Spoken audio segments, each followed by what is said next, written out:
been doing these co-design summits for 12 years more at D-Lab, and we've adapted them for many different contexts. So I thought, what if we adapted it for this group? We're starting with established businesses who already have customers, already have funding, already have teams, have a few years under their belts. And so we're taking a very different starting point. The theme for this year is solving challenges for scaling.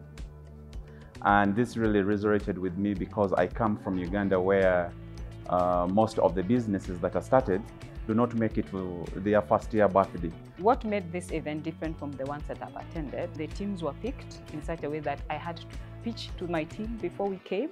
And then when we came, we added other people inside.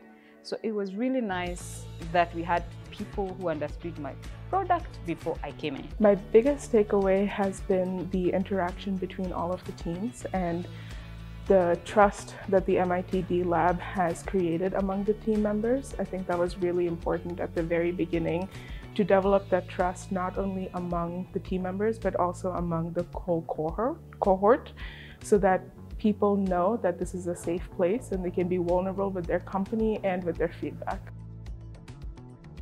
I came in initially just with a random idea off the top of my head that this is a solution that we're actually gonna give these guys. But when we went through the design process, which initially had a lot of divergence between ideas, then a full convergence, we actually came out with a solution that I had never even thought of.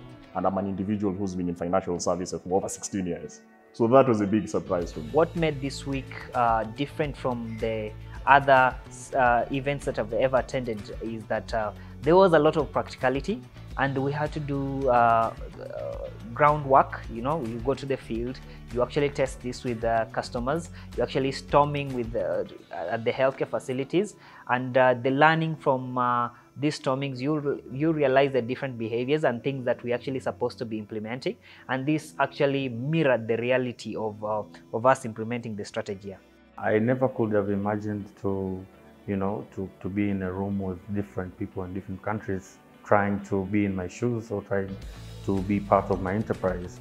I was really surprised with the way my team wore the shoes and become part of the team really quickly and adapted to the challenge and really brought together the efforts to find a solution. A lot of the times when you're at a conference, it doesn't, you go through the process and you might not use it again after the conference, but there's no doubt in my mind that this is a different training. You're going to use these skills for years and years.